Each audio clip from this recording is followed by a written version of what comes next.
сәлеметсіздер ме? Бүгінгі басты жаңалықтармен қысқаша танысайық. Қазақстан жаңалықтарынан: мұнай экспорты бағыты өзгеріп жатыр. Каспий құбыр консорциумының терминалына зақым келген соң, Қашаған кенінен шығатын мұнайдың бір бөлігі алғаш рет Қытайға тікелей экспортталмақ.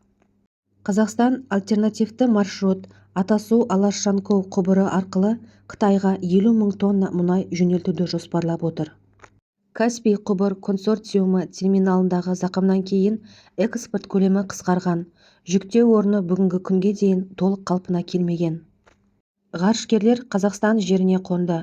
Союз МС-27 ғарыш кемесімен бірге халықаралық ғарыш станциясынан келген экипаж америкалық және ресейлік ғарышкерлер бүгін Қазақстанның Жезқазған маңында сәтті қонды.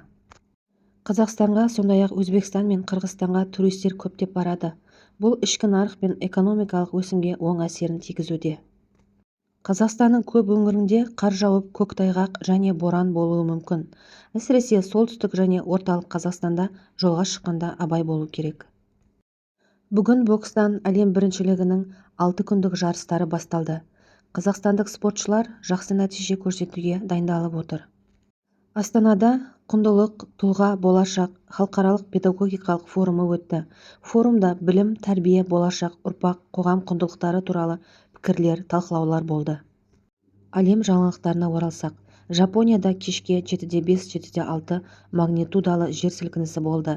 Алғаш цунами дабылы жарияланғанымен кейін алып тасталды. Адамдарға қауіпсіздік шараларын сақтау ұсынылды. Біріккен ұлттар ұйымының хатшысы Азия-Тынық мұхиты аймағында су тапшылығы мәселесіне назар аударды. 2,7 миллиард адам су мәселесін шешкенімен экологиялық дағдарыс пен қаржы тапшылығы бұл жетістіктерді қатерге тікті. Еуропалық одақ, Ұлыбритания және басқа мемлекеттердің басшылары Владимир Зеленскиймен кездесу өткізді. Қарулы қақтығыс пен гуманитарлық мәселелерді шешу жолдары талқыланып жатыр.